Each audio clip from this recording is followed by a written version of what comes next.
From the time we're small, we're shown how to move in sync, to stay close, follow the rules, copy those who came before us, and speak the words we've been taught, even if we don't quite know what they mean.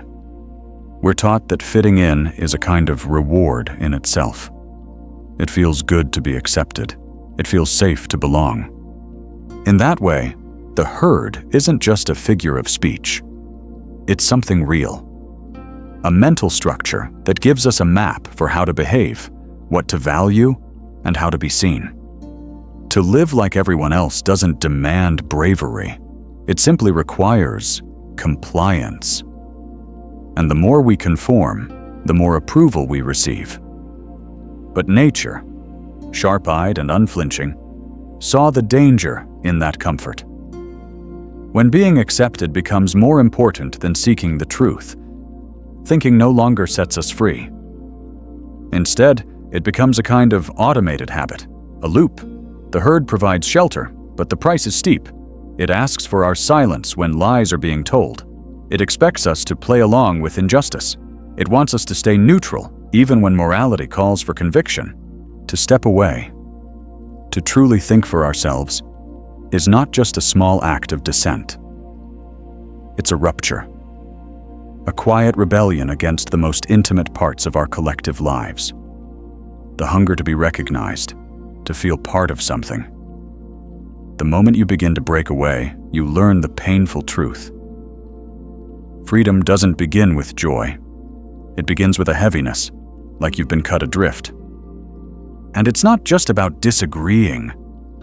It's deeper than that. It's the fracture of a bond we didn't even realize we'd come to depend on. The bond of being one with the group. Now, the same people who once called you friend or family might see you as a stranger, maybe even as a threat.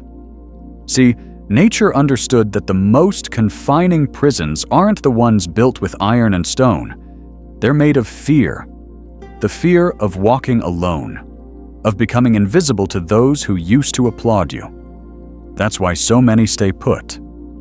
Not because they don't see something wrong, but because they've come to equate being liked with being right, being obedient with being good, repeating the same things over and over with being wise.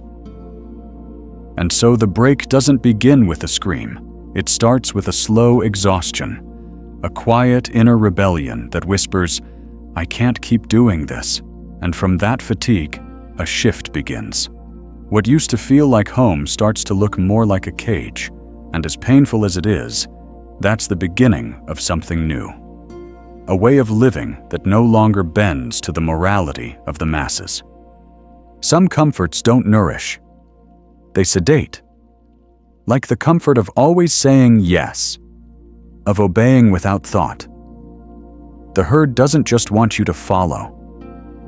It wants you to believe that the direction it's headed is the only right one. For many, that's enough. So long as it feels righteous, as long as we feel like we're doing good, even if that good is just a shared illusion. That's the trap, when obedience gets dressed up as virtue. Then it stops being a decision and becomes a kind of programming. You're not quiet because you're afraid. You're quiet because you've been taught that silence is noble. You don't question because you're lazy. You've been told that asking questions is rude. That's how a domesticated sense of morality takes root. One that gives medals to those who submit, who blend in, who disappear without realizing it. And this illusion of being virtuous, that's the glue. That's what keeps everything in place. A fake peace, where no one argues, but everyone quietly resents. And the moment someone sees through it, dares to challenge that fragile illusion, they're labeled a threat. Not because they're violent, not because they're loud, but because they pull back the curtain, because they start to show that maybe, just maybe, the good the group clings to isn't rooted in truth. The real danger isn't in those who lie outright. It's in those who never question, those who cause harm without ever realizing it, because they think they're doing the right thing. But all they're really doing is protecting the structure that keeps them small. Safe, yes, but small. This herd-based morality feels solid, but it can't survive truth. It breaks under the weight of honesty. And when that honesty creeps in, a new awareness begins to stir. A recognition that much of what we thought was right was just fear, dressed up in polite words. That respect often just means don't speak up. That peace is really the absence of courage. And when virtue becomes mandatory, guilt becomes the tool. A silent kind of guilt, not about real mistakes, but about daring to question. It seeps into you, makes you doubt yourself before you've even acted. You're not punished by others. You punish yourself. And that's the brilliance of it. Once the guilt is inside you, the herd doesn't have to lift a finger. This guilt isn't about conscience, it's about control.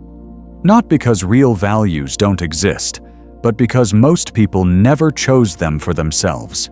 They inherited them, absorbed them. And that guilt becomes the invisible guard at the border of what's acceptable. Cross that line, and it turns on you. This is why waking up is so hard. It's not just seeing the cracks, it's feeling the shame that comes from stepping outside of them. Shame that's been baked into you since the beginning. You might know something's wrong. You might feel it deep down. But acting on it? That's a whole different battle. The first wall you hit isn't made of rules or backlash. It's the feeling that you're betraying your roots, your family, your past, your community, that maybe you're being selfish, or ungrateful, or disrespectful. And that single hesitation, it's enough to keep most people frozen. See, when the herd says, listen to your conscience, what they really mean is, don't stray from the program. It's not that values are wrong. It's that we never examined where they came from. We just carried them like relics we weren't allowed to question. So guilt does its job. It keeps us inside the moral cage, afraid to stretch out, afraid to think too far. And that's the deepest irony. The more awake you become, the heavier it gets, not lighter. You begin to see with painful clarity. And that vision? It doesn't always bring peace. It brings solitude. Not because you're arrogant, not because you're trying to be different, but because you simply don't belong the way you used to. And that loneliness, not being seen, not being heard, not being recognized, is a kind of pain that makes people turn back. Not because they've changed their minds, but because the weight of clarity feels too much to carry alone. Once guilt is inside, the herd doesn't have to police you. You do it yourself. You shrink your ideas before they even take shape. You censor your words before they're spoken. All in the name of being good. And unless you recognize this inner mechanism for what it is, you'll never break free. Freedom begins by letting that guilt die. Not with arrogance, not with bitterness, but with understanding. Because real freedom can't grow in a mind still ruled by borrowed values. And then there's the way we speak. How language becomes a kind of soft prison. Nature noticed that when our words become formulas, our thoughts follow. Words that once meant something real, truth, respect, love, justice, are repeated so often they lose their depth. They become social currency, badges of belonging. We speak in codes, in phrases designed to be safe, to be approved, to keep everything nice and smooth and unthreatening. But truth doesn't always sound nice. It disrupts, it wounds, and so we're told not to speak it. Or if we do, to wrap it in soft packaging. But thought, real thought, doesn't come from comfort. It comes from friction. from naming what others refuse to see. That kind of language isn't always pretty, but it's real. Nietzsche didn't write to make people comfortable. He wrote to disturb, to peel away the layers of numbness. His words cut because they needed to. They forced people to feel. And the price of that? Solitude. Because the moment you stop speaking like everyone else, you stop being embraced like everyone else. You don't just lose words. You lose your place. This is how the herd holds together. Not just with rules, but with language. With shared stories. With words that sound deep but are hollow. And anyone who asks, what do these words really mean, is treated like a threat. Because questioning the words is questioning the order. And the herd needs its order more than it needs truth.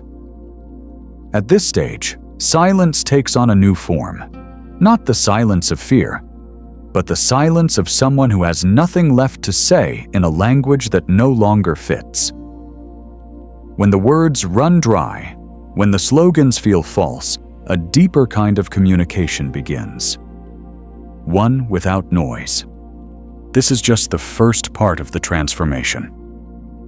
The first glimpse of what lies on the other side of belonging. The step out of illusion. The quiet start of something truer and lonelier. The first steps away from the herd don't echo with fanfare. They land softly, uncertainly, often unnoticed by others, but deeply felt by the one who takes them. Something cracks inside, something long buried, not with rage, but with clarity. It's not about being loud. It's about no longer being able to pretend. There comes a moment when a person, even surrounded by others, feels unmistakably alone, not physically, but spiritually, intellectually, emotionally. They hear the same words, but the meaning is lost. They smile at familiar faces, but no longer feel seen. That break, silent, invisible, marks the beginning of the path forward. And more often than not, that path starts with nothing underfoot. No guide, no certainty. Just the feeling that the old way no longer fits. This in-between place is terrifying. You've walked away from the familiar, but you haven't arrived anywhere new. It's an exile without a map, and everything in you wants to go back. Back to being embraced, understood, praised. But once you've seen the machinery behind belonging, the price it demands, going back becomes impossible. You may not know what comes next, but you know you can't go back to sleep. And that's the burden of clarity. Once it touches you, you're forever changed. The world you used to accept begins to look like a set, a stage, a carefully rehearsed play where everyone knows their lines, except you. You see the roles people are clinging to. The good son, the moral citizen, the noble friend. Roles built not from truth, but from expectation. And you've stopped performing. At first, this makes you dangerous, not because you seek to destroy, but because you stop playing along. And that alone is enough to unsettle the entire system. Because when someone doesn't flinch, doesn't plead, doesn't defend, when they simply are, they become a mirror. And mirrors are dangerous things in a world built on illusions. This is when the hostility begins. Not open hatred, something subtler, colder, a withdrawal of warmth, a distancing, a polite rejection. The very people who once smiled, who once called you by name, begin to see you as other. And not because you've hurt them, but because you remind them of something they've buried in themselves. You become the echo of a path they didn't take, a reminder of the freedom they were too afraid to claim. And so the herd, with all its virtue and decency, turns. Not always with violence, but with something even harder to bear. indifference. That, in many ways, is the true test. Not the arguments, not the outrage, but being erased, being quietly pushed out of the story. Because what you represent, someone who no longer plays by the inherited rules, is too much to reconcile. Nature saw this with piercing vision. The ones who preach goodness the loudest are often the first to exclude. Not because they're evil, but because their goodness is fragile. It can't handle contradiction. It needs to be reinforced, applauded, affirmed. And when someone lives in a way that exposes its emptiness, the herd responds with defense disguised as morality. They say it's about justice, but it's really about control. They say it's about integrity, but it's really about fear. The fear of admitting that their entire structure might be built on borrowed beliefs. And that's the cruelty of it. To be rejected, not because you harmed, but because you refused to lie. It's tempting in that moment to explain, to argue, to defend yourself. But nature warned us even this desire is a trap. The need to react, to justify, to prove. It keeps you tethered to the very thing you're trying to step beyond. As long as your peace depends on being understood, you are still not free. True freedom emerges when the need to respond falls away. Not out of pride, not out of bitterness, but from the realization that some truths can't be explained to those unwilling to hear them. Silence then becomes something else entirely. Not weakness, but presence. A refusal to perform. A stillness that says, I know who I am, and I don't need you to agree. This kind of silence carries weight. It doesn't ask for validation, it doesn't plead for comprehension. It holds its ground, calm and unshakable. And in a world obsessed with noise, with opinions, with endless chatter, this silence disrupts, it unsettles, it exposes. Because it reveals that strength doesn't always look like speech. Sometimes it looks like not explaining, like walking away, like standing in your truth while everyone else scrambles to understand. This is when something remarkable begins to happen. In the quiet, in the solitude, a new inner landscape begins to form. A space where freedom no longer means rebellion. It means creation. You stop fighting the old and begin building the new. Not with blueprints from others, but from your own insight, your own pain, your own awakening. Nature knew that it wasn't enough to reject inherited values. You have to replace them. With what? With something born from within. Something shaped by direct experience, by reality, not by fear, guilt, or dogma. This act, creating your own values, is the true work of freedom. Because it's easy to criticize, much harder to build. As long as you only react to what you've been given, you're still entangled, still defined by what you oppose. But when you begin to act from your own clarity, when your choices arise from awareness, not defiance, you step into something deeper. A kind of authorship, not of others, but of yourself. This is what nature called the transvaluation of values, the transformation of old, imposed beliefs into new, authentic ones. You don't just discard the past, you reforge it.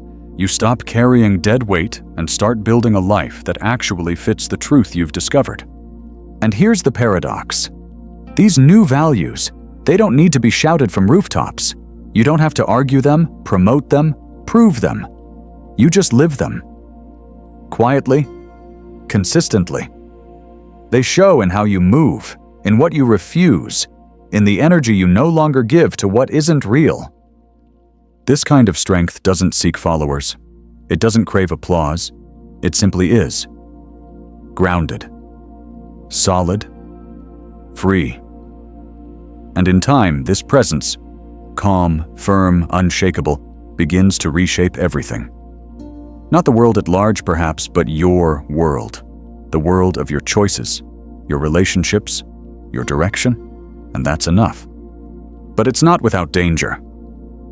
Isolation, if left unchecked, can become a new kind of prison. It can harden into resentment. It can turn clarity into cynicism. That's why nature never pointed to solitude as the goal. He saw it as a passage, a time to strip away the false, to sit in the ashes and wait for what's real to rise. Because walking alone is not a sign of superiority. It's an act of survival, a way to stay true when everything around you asks you to bend. And in that space, in that tension between separation and longing, a new rhythm begins to form. A way of moving that isn't about speed or destination, but about alignment. Your steps become yours again. Your choices no longer ask for permission. You look not to the crowd, but to your own center. And in that shift, something sacred is born, a life lived from within. The gaze of others loses its hold. The urge to explain dissolves.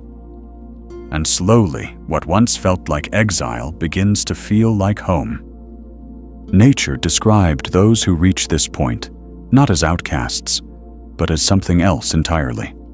Something more evolved. Not above others in status, but in consciousness. The one who transcends the herd is not better. They're simply no longer defined by it. They don't reject the world out of hate. They walk beside it with clear eyes. This figure, what nature called the overman, isn't mythical. They're just rare. A person who no longer needs to justify their existence.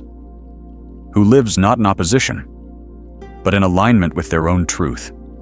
Who no longer performs. Who no longer hides. Who no longer bows. They don't lecture. They don't demand. They live. Fully.